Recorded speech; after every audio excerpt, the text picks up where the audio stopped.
The Constitution is the fundamental law of a nation that outlines the powers and limitations of the government and the rights and duties of citizens. It is an essential document that sets the framework for the governance of a country and serves as a safeguard against tyranny and abuse of powers. Bharat का संविधान हम भारत के लोग से प्रारंभ होता है, यही इसकी ताकत है। भारत का संविधान मात्र हमारे राष्ट्र की एक लिखित यानी कि नियमों और कानूनों की किताब नहीं है, तो ये हमारे राष्ट्र की सामूहिक चेतना व आदर्शों और सामूहिक सपनों और आशाओं का एक प्रतिबिंब है। संविधान यहाँ के नागरिकों के मौलिक कर्तव्यों और उनके अधिकारों की रक्षा करता है। संविधान एक ध्रुव तारे के समान है जो शासक को हमेशा दिशा निर्देश करता है, वो उसका मार्गदर्शन करते रहता है। संविधान ही सरकार के विभिन्न अंगों के बीच में संबंध बनाए रखता है और उसमें जो मतभेद पैदा होता है उसे स्पष्ट करता है। सो फिर गाइस ने क्या आज हम इसी प्रकार से हमारे इंडियन कॉन्स्टिट्यूशन का हिस्टोरिकल बैकग्राउंड देखने वाले। So let's start the historical background of Indian constitution. But आगे बढ़ने से पहले मेरा नाम जान लीजिए, मेरा नाम है अमोल मानगरे और ये मेरी बेस्ट इंटरेस्टिंग क्लास जहाँ पर आप लोगों को बहुत कुछ सीखने मिलता है और मिलता रहेगा। अगर आप चैनल पर नए हो तो सब्सक्राइब कर दीजिए, क्योंकि यार ऐसी वीडियो बनाने में बहुत ही ज़्यादा मेहनत और बहुत सारा समय लगता है। ठीक है, तो मतलब आपके एक सब्सक्राइब से, आपके एक लाइक से, आपके एक कमेंट से हमें प्रेरणा मिलती है और हम आपके लिए ऐसे ही कंटेंट हमेशा लाते रहते हैं। ओके, सो फिर गाइज आज हम इस वीडियो में हमारे इंडियन कॉन्स्टिट्यूशन का हिस्टोरिकल बैकग्राउंड देखने वाले। अगर हमें भारत के संविधान की ऐतिहासिक पृष्ठभूमि समझनी है तो हमें सबसे पहले भारत के भी इतिहास के कुछ मुख्य पहलू या भारत के इतिहास के कुछ मेन पॉइंट्स हमें पता रहने चाहिए, कि जिसकी वजह से हम इसी भारत के इतिहास के कुछ मुद्दों के सहायता से हम क्या करेंगे, इंडियन कॉन्स्टिट्यूशन का हिस्टोरिकल बैकग्राउंड हम अच्छे से जान पाएंगे। ठीक है, तो फिर हम सबसे पहले क्या करते हैं, हमारे भारत के भी कुछ ऐतिहासिक पन्नों को हम देख लेते हैं, कि जिसकी वजह से हमें और भी सहायता मिलेगी और हम हमारे इंडियन कॉन्स्टिट्यूशन के पॉइंट को और भी अच्छे तरीके से कंप्लीट कर लेंगे। सो फिर क्या है कि गाइस ने क्या, we know as very well कि अंग्रेजों ने भारत में 150 साल से भी ज़्यादा राज किया। जब वो 1600 में भारत में आए थे, जब वो 1600 कंट्री में जब वो भारत में आए, तो उन्होंने बीच में जब वो ट्रैवलिंग कर रहे थे, मतलब ब्रिटिश से लेकर, तो जब वो भारत में आ रहे थे इंग्लैंड से लेकर, तो बीच में एक कैप ऑफ गुड की जगह पर वो रुके थे। जैसे अगर आपने इतिहास पढ़ा होगा तो नहीं कि आपने इसमें ज़रूर देखा होगा कि उन्होंने कैप ऑफ गुड की जगह, कैप ऑफ गुड एक जगह है, उस जगह पर उन्होंने अपना थोड़ा सा मतलब यहाँ पर समय बिताया था। और जब वो भारत में आए तो नहीं क्या, उन्होंने देखा कि नहीं क्या, जब वो भारत के दक्षिणी हिस्से में आए, ठीक है, जब वो भारत के क्या, वो दक्षिणी हिस्से में आए, जिस प्रकार से ये कुछ डायरेक्शन में कर लेता हूँ, पूरब, पश्चिम, उत्तर और दक्षिण। जब क्या हुआ, ब्रिटिश सबसे पहले भारत के दक्षिणी में आए, तो फिर उन्होंने देखा कि नहीं क्या, यहाँ पर क्या है कि ऑलरेडी कुछ विदेशियों ने अपना डेरा बसा के रखा है, जिनमें डच, फ्रेंच, पुर्तगाल, इस प्रकार के कुछ नहीं क्या विदेशी व्यापारी आते थे, जो कि क्या करते थे, भारत के दक्षिणी में केरल के कालीघाट के ऊपर मसालों का या फिर मसलिन कपड़ों का, मलमल कपड़ों का यहाँ पर वो व्यापार करते थे। तो फिर अंग्रेजों को लगा कि यार अगर हम भी इसी डायरेक्शन में या हम भी अगर इसी क्षेत्र में हमारा व्यापार करेंगे तो कहीं ना कहीं हमें क्या होगा, हमें कॉम्पिटिशन को हमें फेस करना पड़ेगा और यहाँ से हम ज़्यादा ग्रो नहीं कर पाएंगे। तो फिर क्या हुआ कि ब्रिटिश यहाँ से लेकर भारत के ईस्ट में चले गए। भारत के ईस्ट यानी कि भारत के पूर्व में, यानी कि भारत के वो वेस्ट बंगाल में चले गए, भारत के वेस्ट बंगाल में चले गए। और जैसे वो वेस्ट बंगाल में जाने के बाद उन्होंने यहाँ पर अपनी हुगली नदी के किनारे सबसे पहले उन्होंने अपना कारखाना स्टार्ट किया। लेकिन क्या है कि अभी भी क्या होता था, अंग्रेजों को बहुत सारी मतलब समस्या आने लग गई थी, क्योंकि क्या था कि मार्केट में उनको अभी भी क्या करना पड़ता था, बहुत सारे विदेशियों के सामान को या उनके प्रोडक्ट के लिए उनको सामना या उनके साथ कंपटीशन करना पड़ता था। तो फिर क्या है कि अंग्रेजों ने सोचा कि कैसा रहेगा कि अगर हम क्या करेंगे, भारत के एडमिनिस्ट्रेशन का अगर हम हिस्सा बन जाएंगे या हम अगर भारत के शासकों का अगर हम मतलब दोस्त बन जाएंगे, तो कहीं ना कहीं हमें बहुत सारा प्रॉफिट होने वाला। जैसे कि अगर हम भारत के एडमिनिस्ट्रेशन में आ जाएंगे तो हमें किसी भी प्रकार का राजस्व देना नहीं पड़ेगा। राजस्व का मतलब क्या होता है, टैक्स होता है। ठीक है, तो फिर क्या है कि नहीं क्या, इसी बात को ध्यान में रखते हुए नहीं कि अंग्रेजों ने क्या किया, भारत के यहाँ के जो शासक थे उन शासकों के पास में आना स्टार्ट किया या अपने शासकों से दोस्ती उन्होंने करना स्टार्ट की। तो उसी प्रकार से उन्होंने औरंगजेब से कभी भी राजस्व न देने का फरमान तक पा लिया। और फिर जैसे कि उसके आगे उन्होंने बंगाल की दीवान भी हासिल कर ली। और जैसे ही बंगाल की दीवान मिल गई तो मतलब यहाँ के पूरा एडमिनिस्ट्रेटिव वर्क या पॉलिटिकल वर्क पूरे उनके अंदर आ गए। और फिर नहीं क्या, जैसे औरंगजेब की डेथ हो गई, जैसे औरंगजेब की मृत्यु होने के बाद में यहाँ के जितने भी कुछ नवाब थे तो वो नवाब अपनी ताकत दिखाने लगे। तो उसी प्रकार से कुछ प्लासी का वार, जैसे प्लासी, बक्सर इस प्रकार के वार से नहीं क्या उन्होंने क्या किया, यहाँ के जो भी नवाब थे उन नवाबों को भी उन्होंने हरा दिया, उन नवाबों को भी उन्होंने अपने अधीन कर लिया। और प्लासी का जो वार हुआ था वो कब हुआ था, 1757 में। बक्सर का कब हुआ था, 1764 में। सर अब ये बक्सर का ये जो प्लासी का वार था तो किस में हुआ था, तो ये हुआ था अंग्रेज़ों के बीच में और सिराजुद्दौला के बीच में, अंग्रेज़ों के बीच में और सिराजुद्दौला के बीच में। सिराजुद्दौला एक नहीं क्या नवाब था बंगाल का, एंड 1764 में वो मीर जाफर के साथ हुआ था, मीर कासिम के साथ हुआ था, ठीक है, मतलब अंग्रेज वर्सेस मीर कासिम हुए थे। तो फिर उन्होंने इसी प्रकार से ये मेन वार करके यहाँ के नवाबों को उन्होंने अपने अधीन कर लिया। और 1857 तक अगर हम सिचुएशन देखेंगे तो फिर अंग्रेज़ों ने किसानों पर, मजदूरों पर, रैयतों पर, सैनिकों पर बहुत अपने जुल्म करे, बहुत अपने अत्याचार करे। लेकिन भाई जैसे 1857 का उठा हुआ, मतलब 1857 में ऐसा एक उठा हुआ कि इनके जिस उठाव के परिणाम स्वरूप क्या हुआ कि जो ईस्ट इंडिया कंपनी के हाथ से डायरेक्टली ब्रिटिश का जो असली चेहरा था, यानी कि ताज प्रशासन, यानी कि ताज शासन, तो ताज शासन ने क्या कर लिया, मतलब अंग्रेज़ों के जो भी क्वीन थी या फिर ब्रिटिश की जो क्वीन थी, तो फिर ब्रिटिश क्वीन ने डायरेक्टली पूरा एडमिनिस्ट्रेटिव अपने अंदर ले लिया। यानी कि अंग्रेज़ों ने 1600 से लेकर तो 1857 तक ईस्ट इंडिया कंपनी सब एडमिनिस्ट्रेटिव वर्क वगैरह सब अच्छे से देखती थी। एंड फिर बाद में 1858 टू 1947 में ताज प्रशासन आया, यानी कि ताज शासन आया।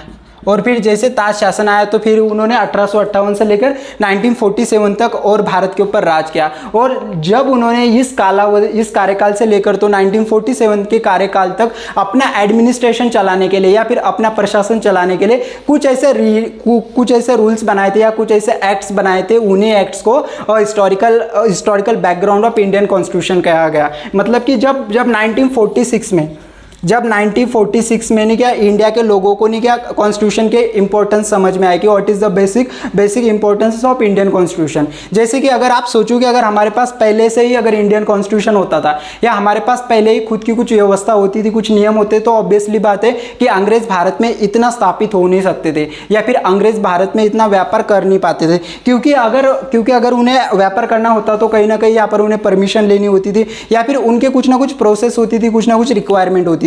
लेकिन उस समय पर क्या था, कोई कॉन्स्टिट्यूशन नहीं था, कोई नियम नहीं था, कोई संविधान नहीं था। तो इसी वजह से क्या हुआ था कि अंग्रेजों ने भारत के ऊपर शासन अपना स्थापित कर लिया था, ठीक है। तो फिर 1946 में यहाँ के लोगों को नहीं क्या मतलब भारत के संविधान के इंपॉर्टेंस समझ में आए। और जब 1946 में जब भारत के संविधान की नींव रखी गई तो फिर उसी प्रकार से जब 1600 से लेकर तो 1947 तक अंग्रेजों ने जो शासन किया था, वो शासन करने के लिए उन्होंने जो नियम अप्लाई किए थे या उन्होंने जो रूल्स चलाए थे, उन्हीं रूल्स को historical background of Indian constitution कहा गया। तो फिर आज हम अपनी इस वीडियो में तो फिर उसी प्रकार से हम कुछ अधिनियम को कवर करने वाले हैं। तो तब तक आप लोग ये चीज़ नोट कर लीजिए, ओके। सो फिर क्या है कि नहीं क्या अभी हम हमारा पहला अधिनियम स्टार्ट करते हैं जिसका नाम है रेगुलेटिंग एक्ट। क्या है? Regulating act. रेगुलेटिंग एक्ट जो था तो 1773 में स्थापित हुआ था। 1773 में उसे स्टैब्लिश किया गया था अंग्रेज़ों के द्वारा। और इस रेगुलेटिंग एक्ट का फ़ायदा क्या हुआ कि अंग्रेज़ों के जो भी कुछ कार्य थे या जो भी कुछ उनके जो वर्क होते थे तो वो सब नियमित हो गए, सब नियमित और सब नियंत्रित हो गए, यानी कि उनमें कुछ तो कंट्रोलेंस आ गया। जैसे ही अगर आपने हिस्ट्री के ऊपर अगर आपका पगड़ा अच्छा अगर होगा तो आपने देखा होगा कि जब अंग्रेज़ भारत में आए थे तो जब वो एडमिनिस्ट्रेटिव वर्क कर रहे थे, मतलब जब वो राजस्व वगैरह इकट्ठा करते थे तो उनको हर बारी को राजस्व अच्छा नहीं मिलता था। तो फिर उन्होंने इसी वजह से मुंड्रो सिस्टम, माहलवारी सिस्टम, इस प्रकार से कुछ उन्होंने सिस्टम मतलब अपनाए थे। तो फिर क्या है कि उन सिस्टम्स को अच्छे तरीके से चलाने के लिए या फिर लोगों से हमें राजस्व भी अच्छे तरीके से मिले, या फिर हमारे जो ऑफिसर्स हैं अंग्रेज़ों के या अंग्रेज़ों के जो ऑफिसर्स है तो उनमें भी कुछ ना कुछ मतलब सीरियसनेस आए काम करने में, या उनमें भी कुछ ना कुछ ईमानदारी आए। तो फिर इसी वजह से रेगुलेटिंग एक्ट को बनाया गया था कि जिसकी वजह से क्या हुआ कि उनके जो भी कार्य थे तो सब नियमित हो गए, यानी कि उनके जो ऑफिसर्स थे तो सब काम डिसिप्लिन में करने लगे, पूरे काम के ऊपर कंट्रोल आ गया, ठीक है। और देखो अभी किसी भी काम में नियमित या फिर नियंत्रित होना क्यों ज़रूरी है कि अगर आपको कुछ बड़ी चीज़ें हासिल करनी होती है ना तो आपको एज ए डिसिप्लिन करना बहुत ज़रूरी है। डिसिप्लिन मतलब क्या? किंग। अभी जिस पर्सन के अंदर अगर नेचुरल डिसिप्लिन आ गया तो मतलब वो अपनी ज़िंदगी में बहुत सारी चीज़ें वो अचीव कर सकता है। तो इसी प्रकार से मैं एक चीज़ बताऊंगा आपको कि देखना, कभी भी किंग में और सर्वेंट में ही एक डिफरेंस होता है कि किंग जो होता है तो किसी भी राजा के अपना खुद का डिसिप्लिन होता है कि मॉर्निंग में उठने से लेकर तो रात में सोने तक। लेकिन यही अगर सर्वेंट देखेंगे तो सर्वेंट दूसरे के डिसिप्लिन में काम करता है, किसी बॉस के लिए वर्क करता है, किसी राजा के लिए, किसी ऑफिसर के लिए, किसी ऑफिस के बॉस के लिए, किसी सीईओ के लिए काम करता है। तो अगर आपको कई बड़ी चीज़ अगर हासिल करनी है तो आपको पहले रेगुलेट होना बहुत ज़रूरी है। सो फिर we need to must be create on our own path, और हमें खुद का क्या होना है, खुद का एक रेगुलेटिंग पाथ बना लेना और हमें खुद नियमित हो जाना है। ठीक है, तो फिर उनके जो भी कार्य थे तो अभी वो सब नियमित हो गए, लेकिन सर अभी उनके कार्य क्या होते थे? तो जैसे कि उनके कार्यों को हम देखेंगे तो कुछ प्रशासनिक वर्क होते थे, कुछ कार्य प्रशासनिक थे तो कुछ कार्य राजनीतिक थे। प्रशासनिक मतलब क्या? एडमिनिस्ट्रेटिव, एंड राजनीतिक मतलब पॉलिटिकल। जैसे कि प्रशासनिक में देखेंगे तो टैक्स वगैरह लेने की चीज़ें आ गई, और राजनीतिक में लॉर्ड डलहौजी का कुछ नियम वगैरह आ गया, या फिर सर्वोच्चता का दावा वगैरह, मतलब यहाँ के जो क्षेत्र थे तो उन क्षेत्रों के ऊपर कैसे कब्जा लेना है, उन क्षेत्रों को किस प्रकार से चलाना है, तो ये सारी चीज़ें राजनीतिक में आती थी। तो मतलब अभी उनके जो कार्य थे तो वो सब नियमित हो गए, और ये जो एक्ट था उसी एक्ट के तरफ उसी एक्ट के through adopt to participation system start हुआ। पार्टिसिपेशन सिस्टम, सर अब ये पार्टिसिपेशन सिस्टम क्या है? ओके, कोई भी डरने की बात नहीं है। देखो मैं आपको बता देता हूँ कि जब 1947 से पहले भारत के 3 प्रांत थे, जिनमें सबसे नंबर 1 पे था बॉम्बे प्रांत, नंबर 2 पे था मद्रास प्रांत, और नंबर 3 पे था बंगाल। यानी कि पूरे भारत के प्रांतों को इन क्षेत्रों में बांटा हुआ था, और हर एक प्रांत को क्या होता था, उनका स्वतंत्रता एक गवर्नर होता था। क्या होता था? एक गवर्नर होता था जो कि क्या करता था, इन प्रांतों के ऊपर देखरेख करता था या फिर यहाँ के राजनीतिक प्रशासनिक कार्यों को संभालता था। लेकिन अभी ये जो रेगुलेटिंग जो एक्ट आया तो उस एक्ट के तहत एक अधिनियम में एक प्रावधान दिया गया कि अभी ये जो बंगाल को जो गवर्नर है तो उनके अब इस गवर्नर पद को हटाकर हम क्या करेंगे, गवर्नर जनरल बना देंगे। क्या बना देंगे? गवर्नर जनरल बना देंगे। मतलब क्या है कि पहले जो वर्क थे तो पहले बस गवर्नर थे, लेकिन उस एक्ट के तहत अब बंगाल का जो गवर्नर का जो पद था तो अभी गवर्नर से गवर्नर जनरल बन गया। और ये जो बॉम्बे, मद्रास, इनके जो गवर्नर से तो सब क्या आ गए, उनके अभी अधीन आ गए। लेकिन उससे पहले देखेंगे तो सारे गवर्नर, सारे प्रांत का वर्क क्या था, एक दूसरे से बिल्कुल अलग था। मतलब ये जो प्रांत के जो गवर्नर है तो खुद के कुछ निजी कार्य भी करते थे, या फिर कुछ लोगों से रिश्वत लेना वगैरह, या फिर कुछ जो ऑफिसर्स होते थे बड़े बड़े, कुछ अंग्रेजों के जो अधिकारी होते थे तो फिर वो क्या करते थे, भारत में अपना कुछ निजी व्यापार भी बनाने लग गए थे, या फिर यहाँ के लोगों से कुछ रिश्वत भी लिया करते थे। लेकिन जैसे ही वो रेगुलेटिंग एक्ट आया, जैसे वो गवर्नर जनरल बन गया तो वो सारे की सारे प्रांत क्या आ गए, इस गवर्नर जनरल के अधीन आ गए। मतलब इसमें होने वाली हर एक काम की रिपोर्ट आपको क्या करना है, गवर्नर जनरल को आपको देना है। तो इसकी वजह से क्या होगा कि उनके सारे काम नियमित चलेंगे और उनमें क्या होगा, नियंत्रण होगा। उसी सिस्टम को हम क्या बोलेंगे, पार्टिसिपेशन सिस्टम बोलेंगे। मतलब क्या है कि अभी वो एक दूसरे से डिफरेंट नहीं है, सब क्या कर रहे हैं, एक साथ मिलकर काम कर रहे हैं। क्या कर रहे हैं, एक साथ मिलकर काम कर रहे हैं। देखो कि ये जो बात है ना कि वो हमें इतिहास से हमें सीखने को मिलती है, वो बात अंग्रेजों ने तक फॉलो किया है कि अगर आपको कोई भी शासन अच्छे तरीके से चलाना है, या अगर आपको किसी राष्ट्र को आगे लेकर जाना है तो आप में एकता या आप में इक्वालिटी होना बहुत जरूरी है। तो उसी प्रकार से हमें अगर हमारे भारत राष्ट्र को और अगर आगे लेकर जाना, हमें अगर और विकसित होना है तो फिर हम एक दूसरे में इक्वालिटी रखना बहुत जरूरी है। ये सीख कोई मैं नहीं बता रहा हूँ, कोई बुक नहीं बता रही, वो सीख हमें हमारे हिस्ट्री से सीखने को मिलती है, तो उसे हमें फॉलो करना बहुत ही जरूरी है। ठीक है, और फिर ये जो एक्ट था तो क्या उसी एक्ट के तहत क्या हुआ, केंद्रीय प्रशासन का भी कंसेप्ट आया। केंद्रीय प्रशासन का भी क्या आया, कंसेप्ट आया। केंद्रीय प्रशासन मतलब क्या कि नहीं, क्या किसी विभाग का नहीं, या फिर किसी भी प्रशासन का क्या है, वो सर्वोच्च विभाग है। क्या है, सर्वोच्च विभाग है, जो कि क्या करता है कि अपने नीचे के जो भी संगठन है तो उस संगठन की सबके ऊपर वो देखरेख करता है। जिस प्रकार से गवर्नर जनरल का जो था तो वो क्या था, एक सर्वोच्च विभाग था, और ये जो छोटे मोटे जो संगठन थे तो उन संगठनों को वो क्या करता था, उनके ऊपर देखरेख करता था। तो ये पॉइंट हमें यहाँ से क्लियर हो चुके। सर अब प्रशासन मतलब क्या होता है, सिर्फ एडमिनिस्ट्रेशन और सेंट्रल एडमिनिस्ट्रेशन में क्या डिफरेंट है। सेंट्रल एडमिनिस्ट्रेशन मतलब क्या है कि जो सबसे बड़ा उसका विभाग है जो कि क्या कर रहा है, छोटे मोटे संगठन के ऊपर देख रेख कर रहा है। लेकिन प्रशासन का मतलब क्या होता है, किसी भी क्षेत्र में या फिर क्या है कि किसी जगह पर किसी भी लोगों के एक समूह का क्या है गतिविधि, एक मानव गतिविधियों का प्रबंधन है, या फिर नहीं क्या उनका यहाँ पर कुछ रूल चलता है या फिर वो कुछ रूल चलाते हैं, उस चीज़ को क्या बोलते हैं, प्रशासन बोलते हैं। ठीक है। और अभी ये जो था बॉम्बे, मद्रास और बंगाल, तो इनके अभी गवर्नर, बंगाल के गवर्नर जनरल बन गए, और ये जो दोनों जो प्रांत थे तो उनके गवर्नर उनके अधीन आ गए। लेकिन sir who was the first governor general of Bengal, तो वो कौन था, वो था Warren Hasting. Warren Hasting was the first governor general of Bengal. कौन था, वॉरेन हेस्टिंग को इस 1773 एक्ट के तहत बंगाल का पहला गवर्नर जनरल बनाया गया। और आगे चल के जैसे ही वो एक्ट 1833 के चार्टर एक्ट के तहत, कब 1833 में एक चार्टर एक्ट आया, उस चार्टर एक्ट के तहत क्या हो गया, अभी ये जो पद था बंगाल का गवर्नर जनरल, तो उसको अभी बंगाल को हटाकर इंडिया का गवर्नर जनरल बनाया गया।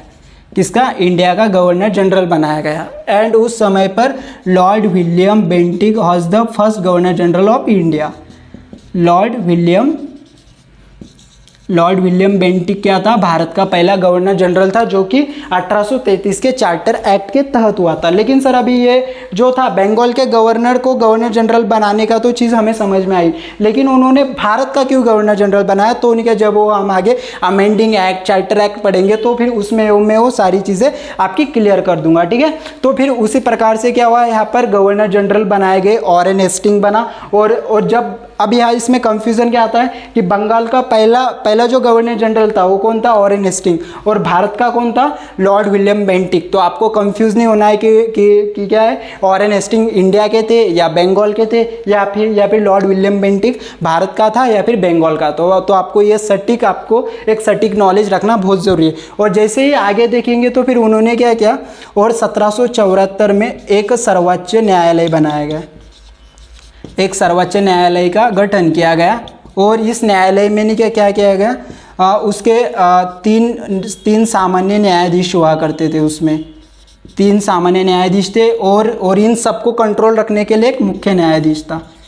एक क्या था, मुख्य न्यायाधीश था। उसका कार्य क्या था कि यहाँ पर जो सारी जो चीज़ें हो रही है प्रांत की, तो उसके ऊपर देखरेख करना या उनमें जस्टिस करना। ठीक है। और अभी ये जो गवर्नर जनरल था, तो गवर्नर जनरल को और मदद करने के लिए आपने यहाँ पर कुछ कार्यकारी परिषद का गठन किया गया। क्या क्या, कार्यकारी परिषद गठन। उस परिषद गठन का काम क्या था कि नहीं क्या, जो भी कुछ काम रहेंगे, जो भी कुछ वर्क रहेंगे, तो इस वर्क में वो क्या करेंगे, गवर्नर जनरल को हेल्प करेंगे या उनको सपोर्ट करेंगे। ठीक है। और इसमें सत्येंद्रनाथ सिन्हा एक नाम नोट कर लीजिए। कौन, सत्येंद्रनाथ सिन्हा। सत्येंद्रनाथ सिन्हा ऐसे पर्सन थे जो कि इस परिषद के पहले भारतीय मेंबर थे, पहले भारतीय सदस्य थे। सत्येंद्रनाथ सिन्हा इस कार्यकारी परिषद गठन के पहले भारतीय सदस्य थे। ठीक है। और जैसे उन्होंने सर्वोच्च न्यायालय भी बनाया गया, क्योंकि मतलब अभी अंग्रेजों को पता चल गया था कि अगर हमें लॉन्ग टर्म तक अगर हमें शासन करना है तो हमें एक रूल में आ जाना बहुत ज़रूरी है, या फिर हमारे लोग में क्या एक कंट्रोल होना बहुत ज़रूरी है। क्योंकि अभी देखो कि जिस प्रकार से अगर आपने किसी जानवरों को अगर छोड़ दिया तो फिर वो जानवर कहीं भी भागने लग जाएंगे, लेकिन अगर यही जानवरों को संभालने के लिए 2-3 लोग अगर ऐसे रहेंगे तो कहीं ना कहीं उनमें कंट्रोलेंस रहेगा और वो कहीं ना कहीं एक ही डायरेक्शन में, एक ही पाथ के ऊपर वो चल पाएंगे। तो इसी प्रकार से अंग्रेज़ों को ये चीज़ समझ में आ गई थी कि हमें अगर ये चीज़ों को और भी आगे बढ़ाना है, अगर हमें भारत के ऊपर हमारा शासन और भी स्थापित करना है, तो हमारे ही लोगों में कंट्रोल होना बहुत ज़रूरी है। नहीं तो हमारे लोग किधर भी क्या कुछ करने के लिए भी कम नहीं, क्योंकि बहुत सारे ऑफिसर्स ने यहाँ पर खुद के कुछ निजी व्यापार या फिर लोगों से रिश्वत लेना भी स्टार्ट कर दिया था। और इनकी मदद से क्या हुआ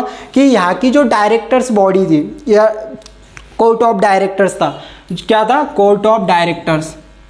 कोर्ट ऑफ डायरेक्टर्स का मतलब क्या होता है, governing body of British, governing body देखो, जैसे कि आप लोगों को अच्छी तरीके से पता है कि ईस्ट इंडिया कंपनी बस एक देखा हुआ था, लेकिन ईस्ट इंडिया कंपनी भारत के ऊपर शासन करना नहीं चाहती थी, क्योंकि कहीं ना कहीं ब्रिटिश की प्लानिंग थी और बस ईस्ट इंडिया कंपनी क्या था, आगे का बस देखा हुआ था। ईस्ट इंडिया कंपनी बस उसका सोर्स था, बस उसका साधन था। तो फिर इस वजह से क्या हुआ, इस एक्ट के तहत ये जो गवर्निंग बॉडी थी या ब्रिटिश का जो प्रशासन था वो और भी क्या हो गया, स्ट्रांग बन गया और भी सशक्त बन गया। और उन्होंने ये चीज़ों की डायरेक्टली डिमांड रख दी कि अगर ईस्ट इंडिया कंपनी कुछ भी छोटे से छोटा राजस्व का कोई काम हो, या फिर क्या है कि नहीं राजस्व का कोई काम हो, या फिर किसी सैन्यों का कुछ काम हो, या फिर कोई भी क्यों ना वर्क क्यों ना हो रहा हो देश में, तो आपको हर एक काम की रिपोर्ट आपको इस गवर्निंग बॉडी को देना बहुत जरूरी है।